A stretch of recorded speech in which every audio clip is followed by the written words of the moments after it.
you're with us? Just a moment. Just a So moment. Uh,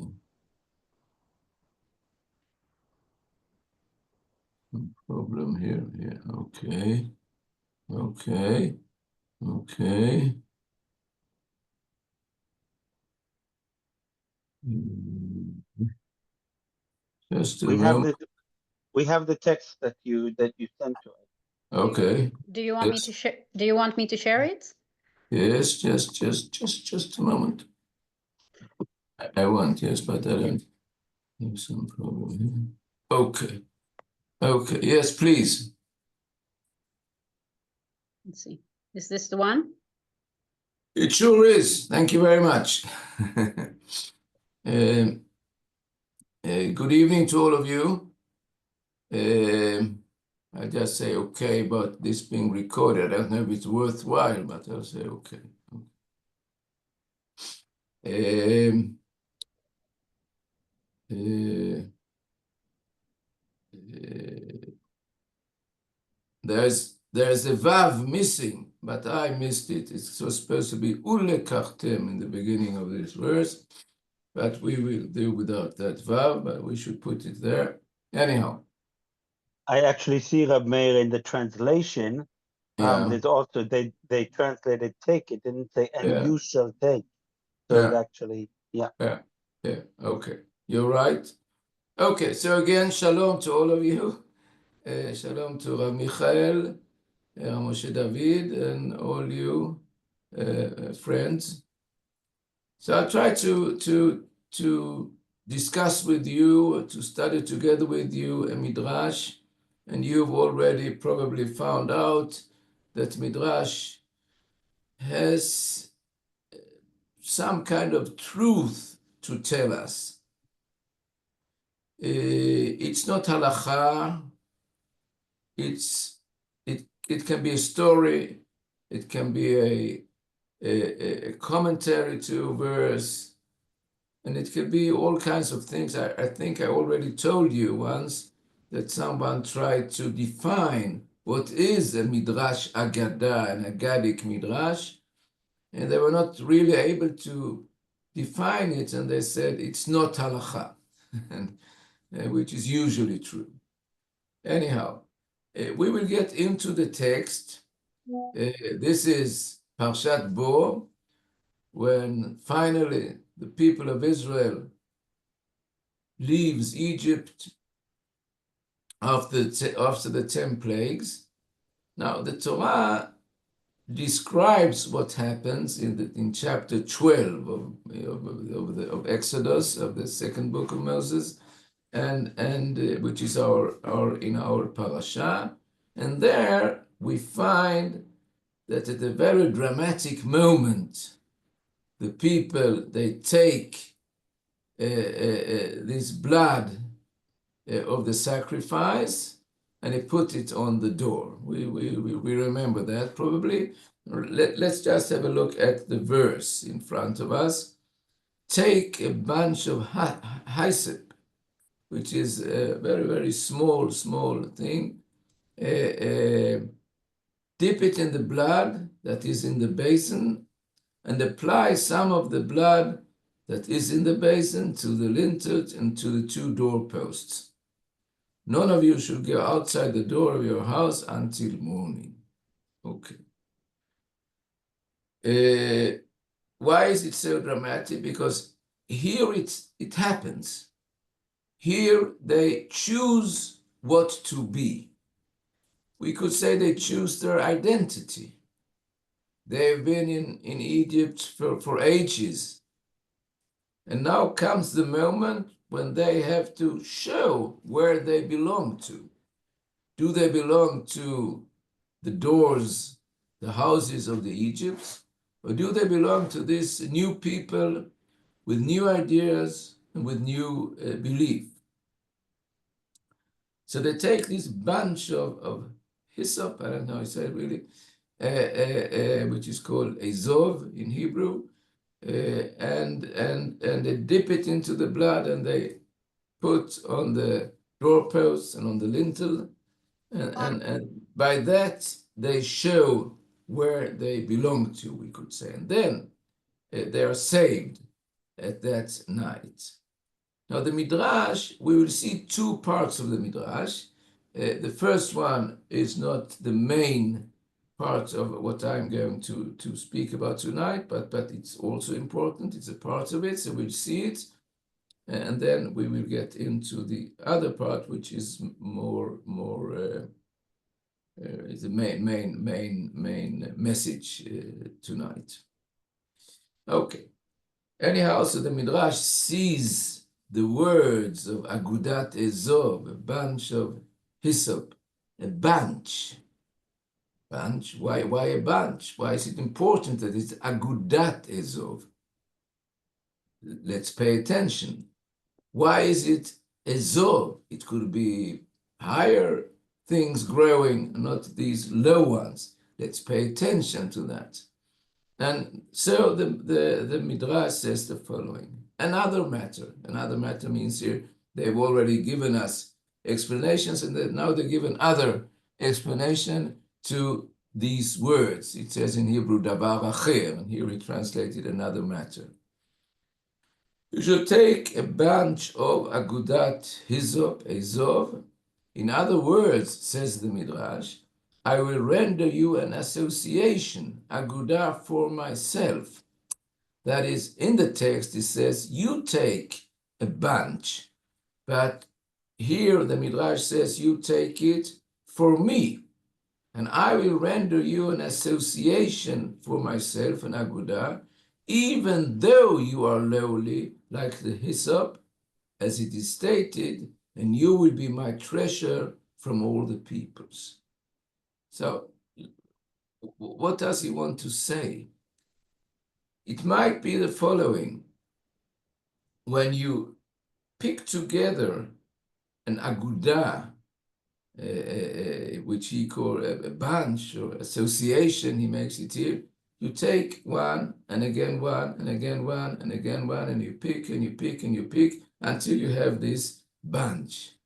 Now, and therefore also it is a treasure. What do you do in a treasure? You put things and more things, and again, you put it into your treasure. He picks all of them. One, another one. No one is left behind, outside. They are all worthy to be a part, even though they are low, says the Midrash. Sometimes Midrashim speak about something being low, and it is a merit.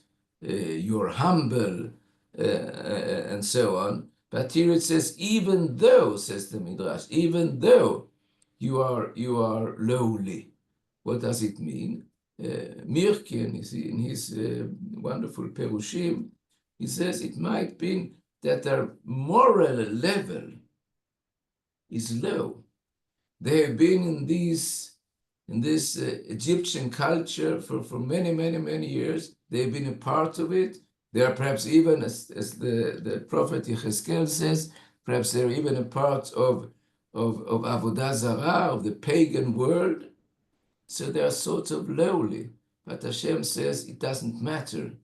Even though they are low, I pick one and one and one and one till there is a bunch. That's the symbol of you taking a bunch of hyssop, and with that you put the blood on the door. With that you create your new identity, knowing that you are worthy, you are a part, and all of us who chooses this is a part.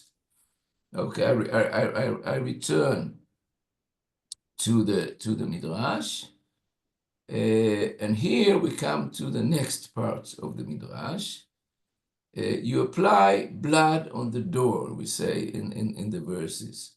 And then the Midrash asks a question, and dip in the blood that is in the basin. What did the Holy One, blessed be he, see that led him to protect them with blood? Why is blood the symbol here? Why do they use blood to show, I am with you, I am a part of this new people, I'm a part of this new identity. Why does it, why is it that way? You know, there's a commentary by Don Yitzhak Abarbanel on the Haggadah of Pesach, and he asks, I think, 100 questions. And the question number 99, he asks the following: I don't understand this. We call this festival Pesach, Passover, because Hashem passes over the doors of the Hebrews, and they are saved. So the Abarbanel asks, of course they are saved. The crooks are the Egypts. They are the evil. And the good ones are the Hebrews, the Jews. So of course he should pass over. This is the name of the festival. This is the big thing, Pesach. This is the name of the sacrifice even. But he says, what's the big deal?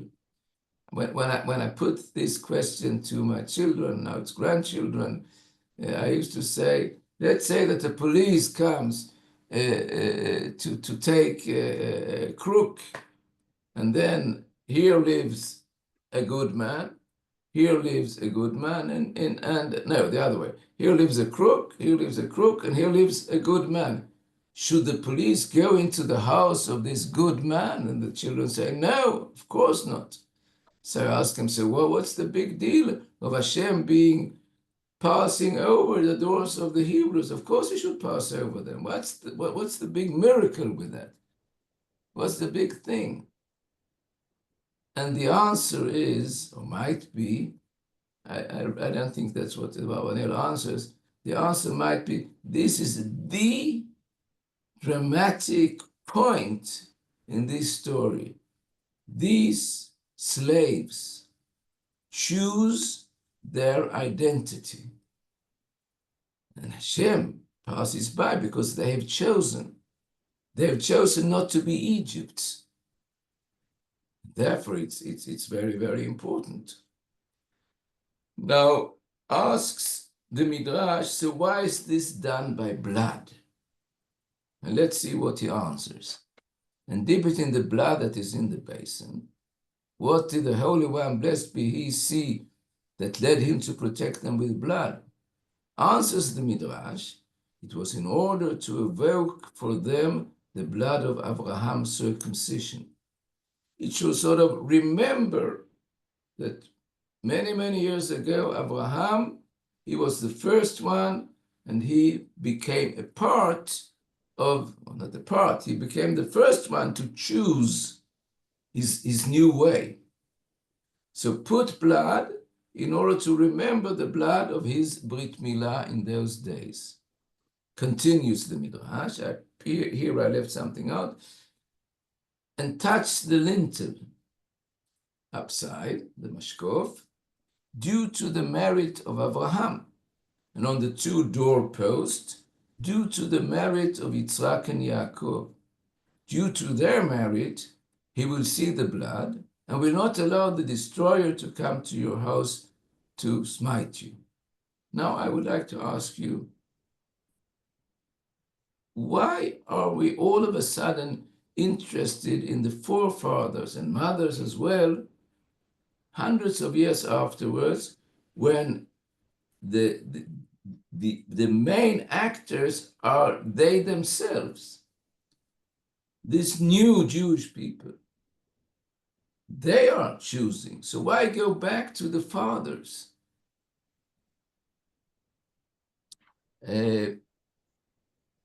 So if someone wants to answer or to say something, you're welcome. And I would like to answer you with a story. Many years ago, I lived in Yerushalayim. We were newlywed. That's quite a long time ago. And as far as I remember, and we lived next to a yeshiva. It was I don't know if it exists today, it might be. It was a yeshiva for Balei Tshuva, people sort of who weren't connected to Torah and Mitzvot, and they returned to Torah and Mitzvot through this yeshiva. And sometimes I used to be there for the evening prayers, and I saw the people there and so on. And I used to see that they would bring someone more or less from the street, a youngster, far away from everything that's connected with Judaism, but something interested him, and he came. And then I would see him, I think I exaggerate, but I would see him sort of next day with a black hat and a black suit. And then I asked myself, this is not the right thing to do.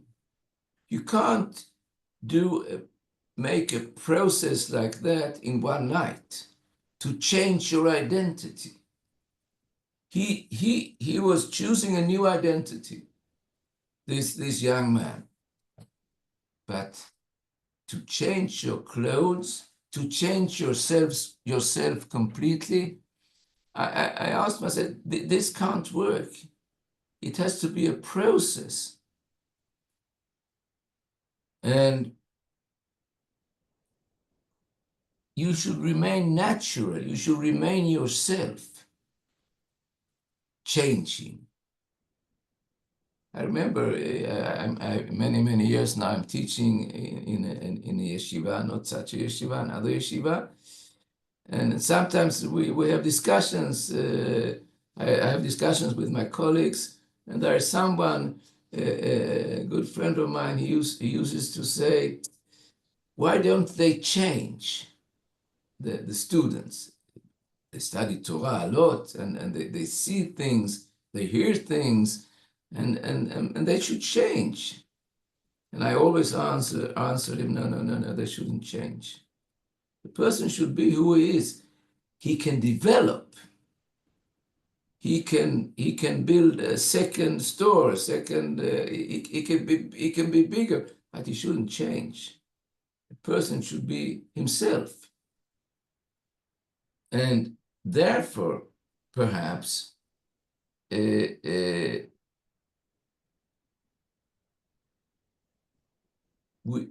fathers are mentioned. You know, my friends, very often, many of us, we sort of make a tour. In order to find our identity, we leave our parents. We sort of go away. When we are young, and we grow and we have families and so on. And then when you become older, you return usually to the messages of your parents. Not necessarily, but that happens. You have developed in your way, and now you are ready to approach and to listen to the values of your parents, the ideas of your parents. And that is I think, quite natural. I think many of us know that. It is our parents, perhaps in a different way of saying it, because we are we and they are them. And that is the way it should be. I remember there was an interesting man, I think a philosopher, a physician. It was called Solomon Schulman. Some of you might have known him. He passed away this last year. He was from Malmö originally, and he lived in Lund, which isn't so far from Malmö anyhow. And he translated Yiddish, and he was a deep thinker. And when he was quite young, in the 60s, he was very far away. He was protesting against the war in Vietnam and so on and so on. But then he started to be interested in many Jewish themes. He was a son of Holocaust survivors, and he once he said to my father, he said, "Listen, we all return back. At the end, we all return back. I think there is such a thing. And therefore, my friends, I would now like to return to the Midrash. The Midrash perhaps says, you are changing now. You are taking a dramatic step to be a part of this revolution of the belief in one God with its ethical messages and so on. You are interested to be a part of that. And then you are changing because you have been something else. And therefore, he says, you are returning to your fathers, to your mothers. That's a natural change, not to be something very, very, very otherwise. And therefore, I would like to suggest, it's only a suggestion, that this Midrash says, it's sort of a picture. At the end, it says sort of, you have the door, you have the two door posts. What time is it? Okay. You have a lintel up there. And sort of the three, Abraham, Yitzhak, and Yaakov, they're sort of round your door. Entering your new identity is together with your fathers. And therefore, if you have gone astray, you've been on a long tour, you've been deep into the Egyptian culture, you've been slaves and all that. And now when you return and you sort of change, you change in the frameworks of your father and mother to sort of returning back, as I said before, at this stage. And then it's not an unnatural change, it's a normal and natural state change. Rav Yehuda Mital, Zichrono Livracha, which I didn't have the opportunity to learn from him at his yeshiva or something, but I found his ideas very close to myself. And he speaks a lot about a man should be, and a woman should be natural and normal within Torah and mitzvot. And therefore also changes should be that way. I remember again, if I could my father, Zichrono Livracha, he was a teacher, and he once told me, teaching a pupil or teaching him perhaps values or teaching him something, it's not like opening sort of a lid here and put it in and then close it again. It doesn't work that way. You have to put it in front of him and he has to take it to himself in his way, the way his personality is. And it has to be a normal change. And Rav Yehuda Mital spoke about that a lot in different occasions. And perhaps that's what's happening here in the Midrash. Now, we could ask ourselves, listen, one of the most dramatic changes that we know, I would say oppressive change, is someone who converts into Judaism, a ger. Now, his change apparently doesn't have fathers and mothers. But I think it has. You might be aware of the following. There was a ger in Yerushalayim in the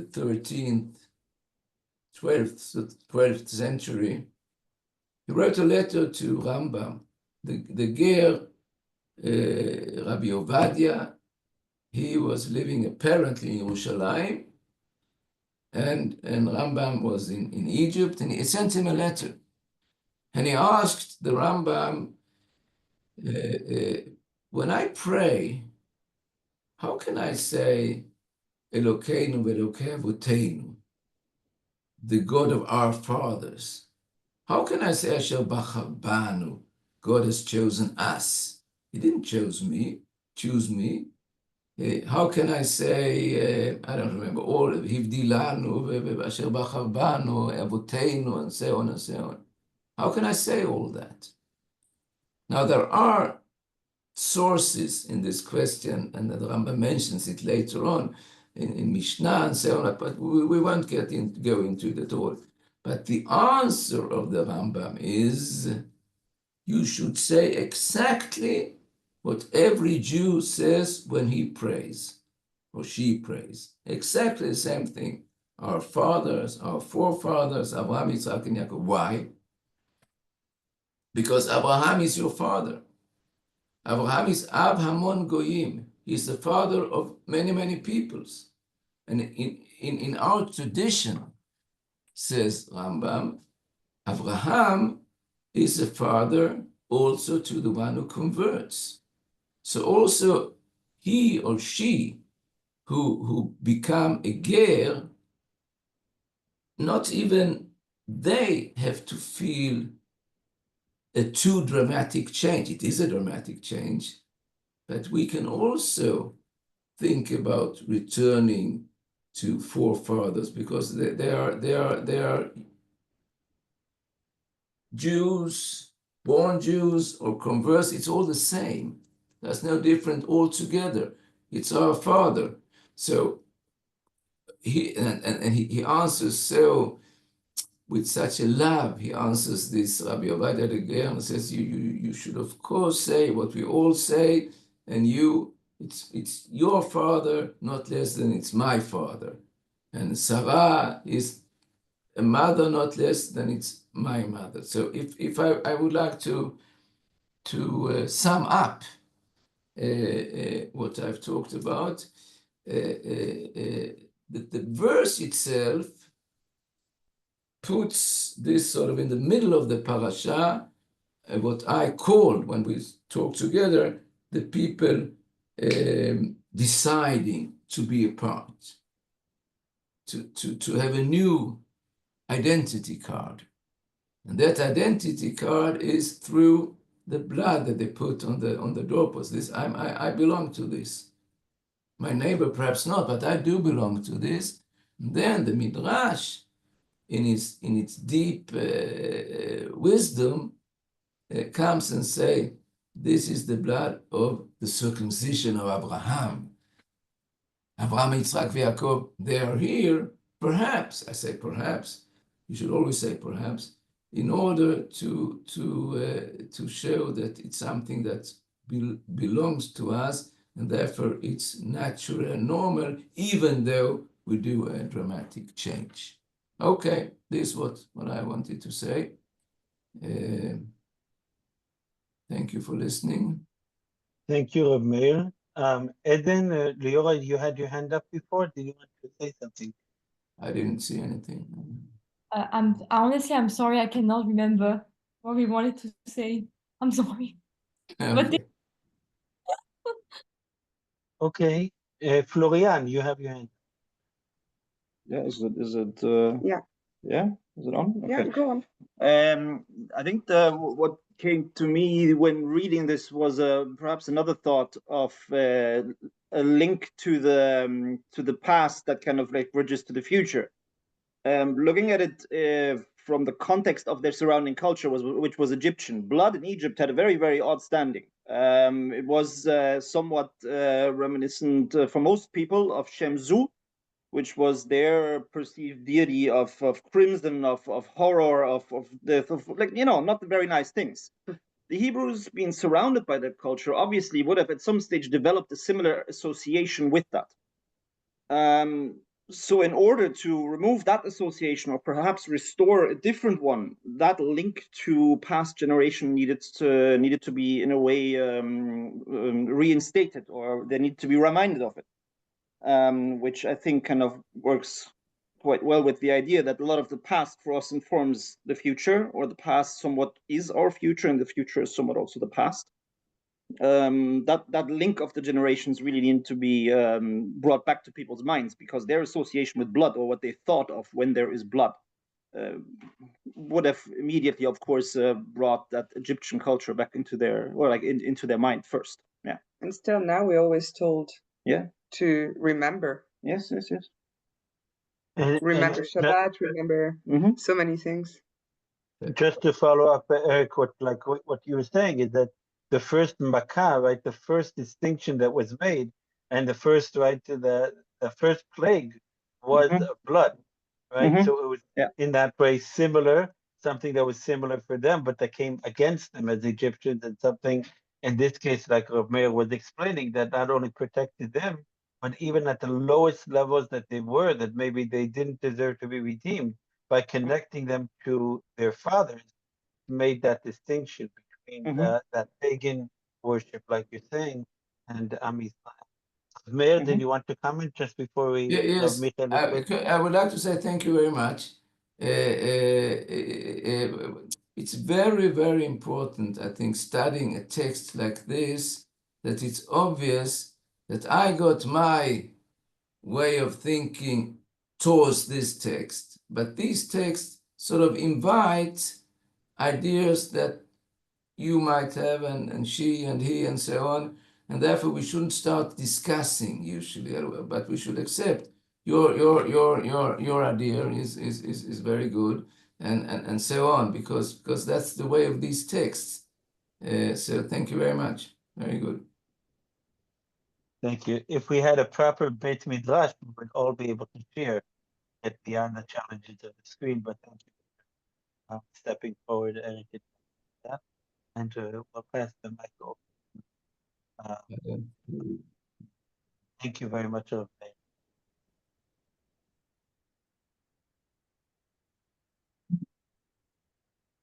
Okay. So thank you, Rav Meir and Moshe David and all of you who are still holding in. I would like to go to a different aspect of this the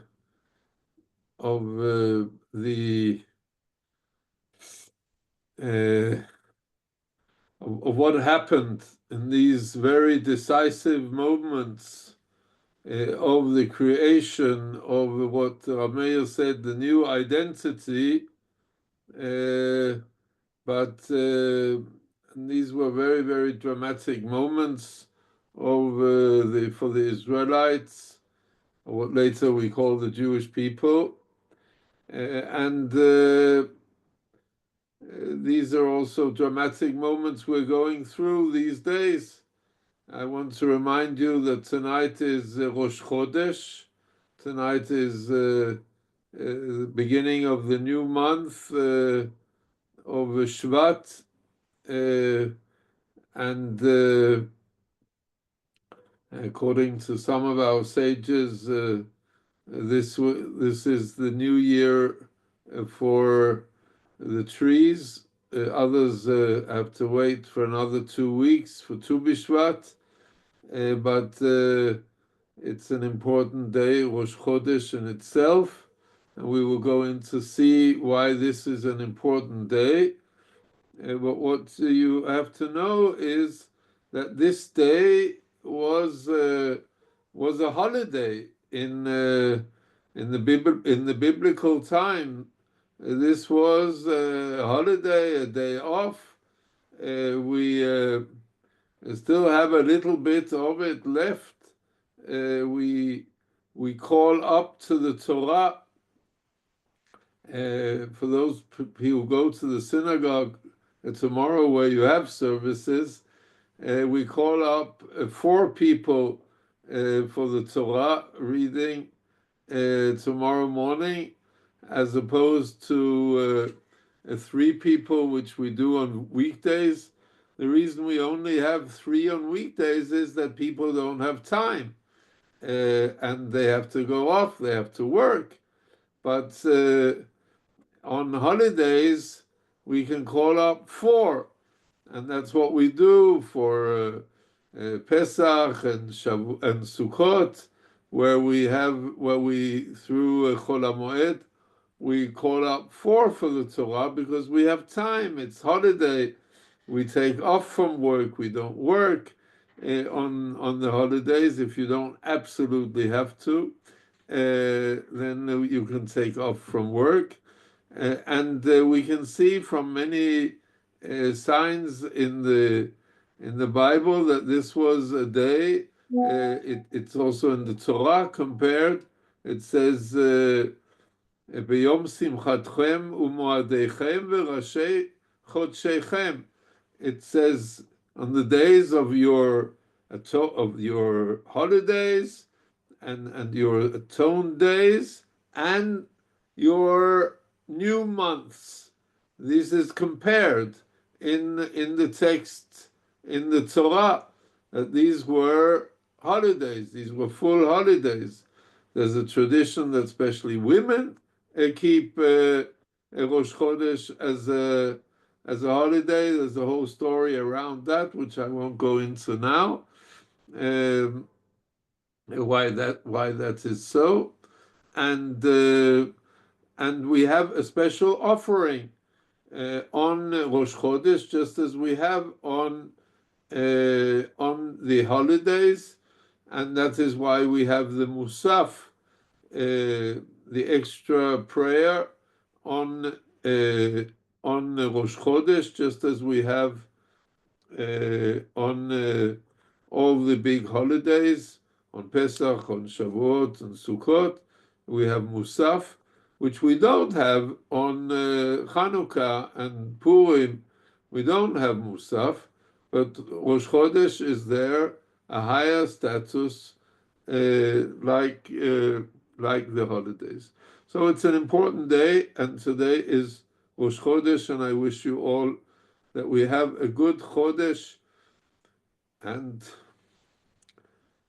here in Israel, we will be celebrating tomorrow with 3 of our hostages, Bezrat Hashem, with God's will, who will tomorrow morning be coming home. 3 of our Jewish hostages, and also important 5 Thailandic hostages who also will be released from the worst of slavery tomorrow. One of these Jewish hostages, the mother talked about. She's a woman, a soldier, and she said she was the only one who wasn't released last Shabbat, and she said she was actually pleased that she would be released up till this Shabbat, where we are reading in the Torah about going out from slavery to Geula, to redemption. And she was so pleased that it would be up to this Shabbat now, and now even more pleased that there will not be Chilul Shabbat. Of course, it's 100% permitted to breach the Shabbat rules for Pikuach Nefesh, for saving the hostages, but now it will be done because of all kinds of reasons. Thursday morning, when we are reading Parshat, when we're reading, tomorrow we're reading the Parsha of Rosh Chodesh, of course, but we're preparing ourselves for Parshat Bo, so the Parsha of redemption. So this is when Rav Meir talked about returning. For me, this was the biggest return we can have. So I wanted to talk about the very first mitzvah, which the Israelites get when they come out, when they're preparing to come out of Mitzrayim, of Egypt, already 2 weeks before the redemption. It says that it says, "Vayomer Hashem el Moshe ve'el Aaron be'eretz Mitzrayim lemor." That God says to Moshe and Aaron, while they're still in Eretz Mitzrayim, they're still in Mitzrayim, in Egypt, and he says the following. And what does he say? "HaChodesh hazeh lachem rosh chodashim." This month shall be for you, lachem, the word for you, and we're going to deal with this word. This month shall be for you the first of the months. Rishon hu lachem. This shall be the first of the months for you. This is the first mitzvah. The first mitzvah the Israelites get when to start preparing for going out. Before what Rav Meir, after what Rav Meir says, but before they go out. So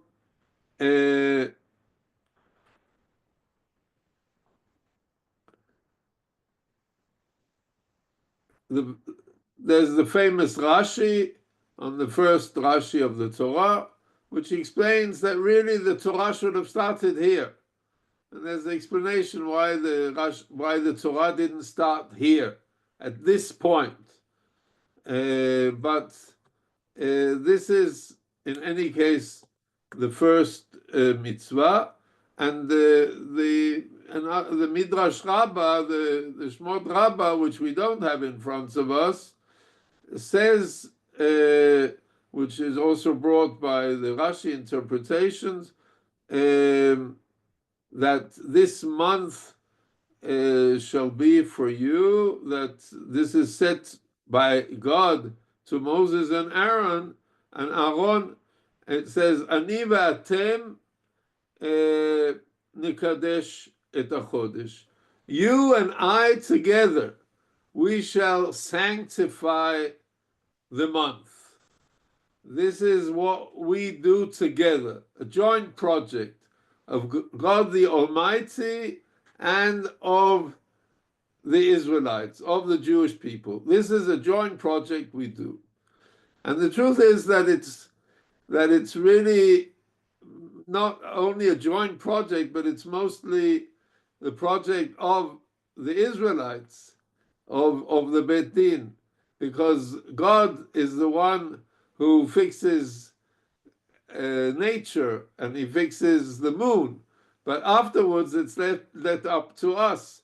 We have to see the new moon, and we have to then do the sanctification. We have to do Kiddush HaChodesh. We have to be the ones who fix which day will be the new moon, will be Rosh Chodesh, because every month has approximately 29 and a half days, and we have to say which day will be the new month will start. We don't know if the old month will have 29 days or 30 days. This is fixed by us. Who is us? That is the Sanhedrin, that they will, of the Beit Din, Sanhedrin, sitting in Jerusalem. Before there was a fixed calendar, before they fixed the calendar for all future, you had to come, you had to bring witnesses, you had to fix. This is the project of the Jewish people. It's a joint project because God is the one who fixes nature. So therefore, it's a joint project. Now that's the Midrash we don't have in front of us. But what is the Midrash we do have in front of us, which I wanted us to start to learn today? This is a Midrash which is not Shmot Rabbah, but another Midrash of Mechilta de Rabbi Ishmael, and it says the following: this month shall be to you, HaChodesh Hazeh Lachem, shall be to you, and then it comes with a theory.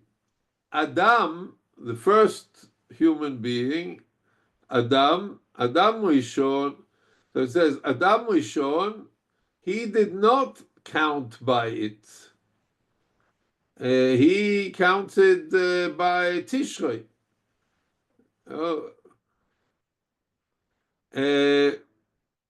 That was when he was born. That was when the world was created. How do we know that's true? How can you learn that that is the word? This is the interpretation of the word lachem, that's to you, to you. So it's to you, to Moshe and Aaron, to the Israelites, but not to humanity from before. So how do you know that? You say this, but perhaps it's not so. Perhaps we learn to you that the meaning is to you, but not to the Gentiles. Maybe that's the meaning of to you, and not that it's not from Adam. So that's the Midrash asks that question and answer. This cannot be, for this is understood by the second time it says lachem. It is the first month for you. Okay, so there's twice lachem. The word lachem for you, it comes twice. HaChodesh hazeh lachem. This month is to be for you. Rosh Chodashim, the first of the months.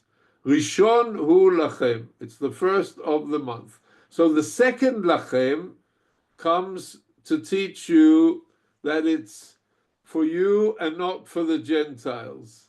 So therefore, I free the first time, I free that word lachem, it's for you, I free that to say, how then am I to understand the first to you, as to you, but not to Adam, who counts from Tishrei. We find then that Israel counts by the moon, and the Gentiles by the sun. That's the second lachem. Not only does Israel count by the moon, but once in 30 days, they lift their eyes to their Father in heaven, and an eclipse of the sun portends evil to the Gentiles who count by the sun, and an eclipse of the moon portends evil to Israel who count by the moon.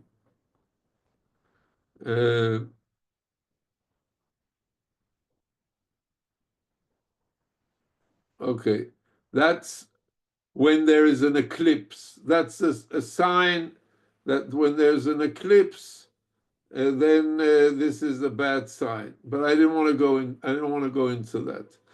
But in any case, the point is the following: that we have two learnings from the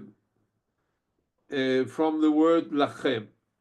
We have one learning which has to do with that this is for the Jewish people, and not for, this is a special thing for the Jewish people, a new thing for the Jewish people.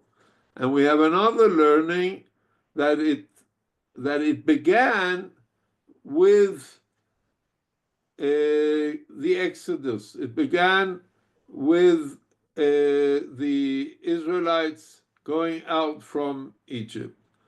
Now,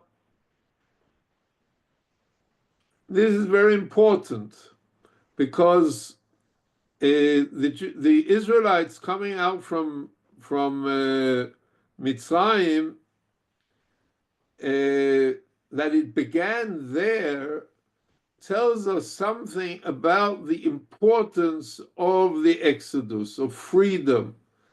And that's also why this month, it's counted from this month. This month is called Nisan. It's a Nisan, it's from the word Nes, from the word miracle. It's a miracle that we could come out. Like Rav Meir said, we were practically gone. We were practically totally assimilated and disappeared as a people. It was a miracle which demanded a total intervention from Hashem, a total intervention that he had to use everything to pull us out of Mitzrayim. And therefore it demanded a miracle. And therefore that it started there also means that we count our months from Nisan. And that's the only month which has a name in the Torah. We don't have any other names in the Torah. This is the first month, and we count all the other names in the Torah are counted from this month. In the second, like Tishrei, where we have Rosh Hashanah and Yom Kippur and Sukkot, it's called the seventh month of the year because this is counting from Nisan. Or all the other things which happen are the second month, the third month, the fourth month. It's like we call the days of the week from Shabbat. It's the first day, the second day, the third day, starting from Shabbat. Shabbat is the center of the week, and then everything else stems from Shabbat. The same way everything stems from Nisan, from the Nes, from the miracle. And that is why we count from this day, where 2 weeks after the Exodus happened, from Nisan. This is the counting which started with this mitzvah, which is said here in the Torah. That's why Rosh Chodesh is so important. Later on, the other months were given names, but that was mostly after we were in exile in Babylon, and there is explanation that that's because returning from Babylon was also a big miracle, and therefore we remember the returning from Babylon and were given the names of the months, which were often not Hebrew, even Hebrew names. Many of the names were not even Hebrew names of the months, because we wanted to remember also the rescue from Babylon, from the exile there. But the principle stands that the first of the month is always Nisan.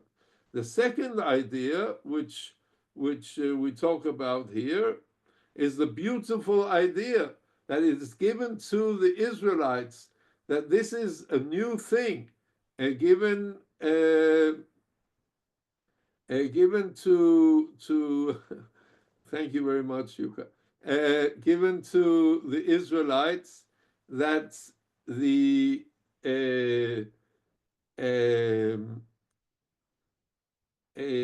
that and not to the nations of the world.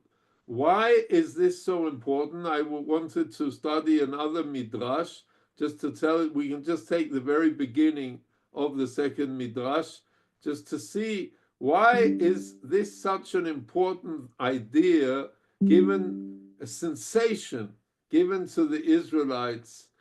Can you put up the second Midrash? The one who's... Luis, can you scroll down? Yeah, we can at least just say the beginning of it. It's very beautiful. Rabban Gamliel says, just as the new months are renewed and sanctified in this world, so will Israel be sanctified and renewed in the future world, just like the new months, as it is said, speak to all the congregation of the children of Israel, say to them, you shall be holy, for I, the Lord your God, am holy. And then let's just read on. The sages say, the heavens and the earth are destined to pass away and to be renewed. Okay, go down.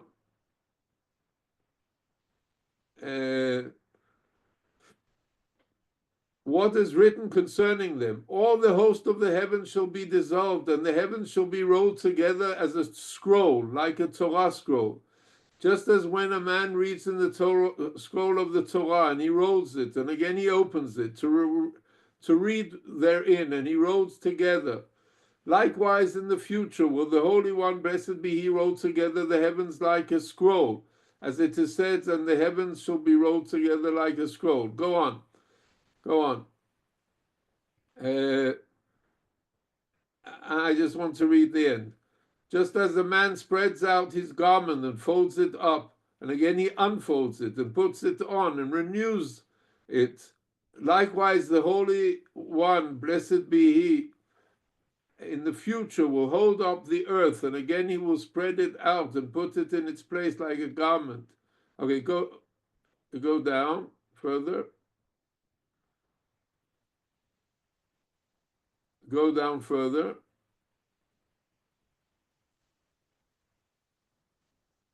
Here. Rabbi Eliezer said, all the host of heaven in the future will pass away and will be renewed. What is written concerning them, all the host of heaven shall be dissolved, just as the leaves fade off the vine and the fig tree, and the latter remain, standing as a dry tree. And again they blossom afresh and bear buds and produce new leaves and fresh leaves. Likewise in the future will all the host of heaven fade away, like a vine and a fig tree, and they will again be renewed before him to make known that there is passing away, which does not really pass away. No more will there be evil, no more will there be plagues, no more will there be misfortunes, as it is said, for behold, I create new heavens. So what is the idea here? The idea is that Israel has been given in the concept of the new moon, the concept of holiness and renewal, constant renewal, which in the future will be the greatest renewal when we come to Messianic times, but also every month there is renewal. That's why we follow the lunar calendar, because the lunar calendar shows us that with every month there is renewal, and we can renew ourselves consistently. And this idea of renewal is something which is beautiful. Like nature renews itself every year, we renew ourselves consistently in our thinking, in our way of life. We have the ability of renewing ourselves. And many think that religion is something which is very old and very old-fashioned and very conservative. And of course, there are conservative elements in religion, but there are also possibilities, endless possibilities of new interpretations and new readings and new thoughts and renewal inside religion, which is beautiful. And this was given as a gift from us when the Almighty said, HaChodesh hazeh lachem, this month shall be for you, for renewal. So it's both a miracle that it became then for you, and it is a miracle because it gives us the possibility for constant renewal. So this is what I wanted to share with you tonight. Thank you very much, Rab Michael. And as you mentioned at the beginning, I think the final Midrash really connects us to nature and to this Rosh Chodesh of Shvat. And the very fact that you see a dead tree come alive in itself gives us the power of renewal, that gives us the strength and the emunah to believe that we can renew ourselves. And as the Midrash said at the beginning, the very fact that we look up to the heavens once a month is that in itself causes that renewal as well. Rabbi Nachman of Breslov says once a month is not enough. He says, what's kept you so busy today that you haven't looked at the skies? So in that sense, the constant renewal within our busy lives of the nature itself, and the connection also that we have through the prayers to nature. And the Chodesh, this month of Shvat, especially where I live out in the Midbar Yehuda, in the Judean desert, as soon as it rains, even the small amount of rain relatively that we receive, everything comes alive and it's joyful, as King David says in the Tehillim. So from we take this Bezrat Hashem that we should have the emunah to see the good and to see the good news, as you said, of Michal, that Bezrat Hashem tomorrow and will continue, that the hostages will be free and will help Am Yisrael come alive again and renew itself after all that we have been through. Bezrat Hashem. So thank you, and Chodesh Tov to everyone. Thank you, Rav Meir, for sharing as well and for teaching us. And Bezrat Hashem, may we only hear Surot Tovot, only good news for all of Am Yisrael and for all of you. Chodesh Tov to everyone. Thank you for all the participants. Thank you. Chodesh Tov, thank you very much. Thank you, Rabbi Melchior. Thank you very much. תודה רבה, חודש טוב. Leila And Tov happy and birthday. Chodesh Tov. מזל טוב, מזל טוב. מזל טוב. Mazel tov. Could have mentioned that.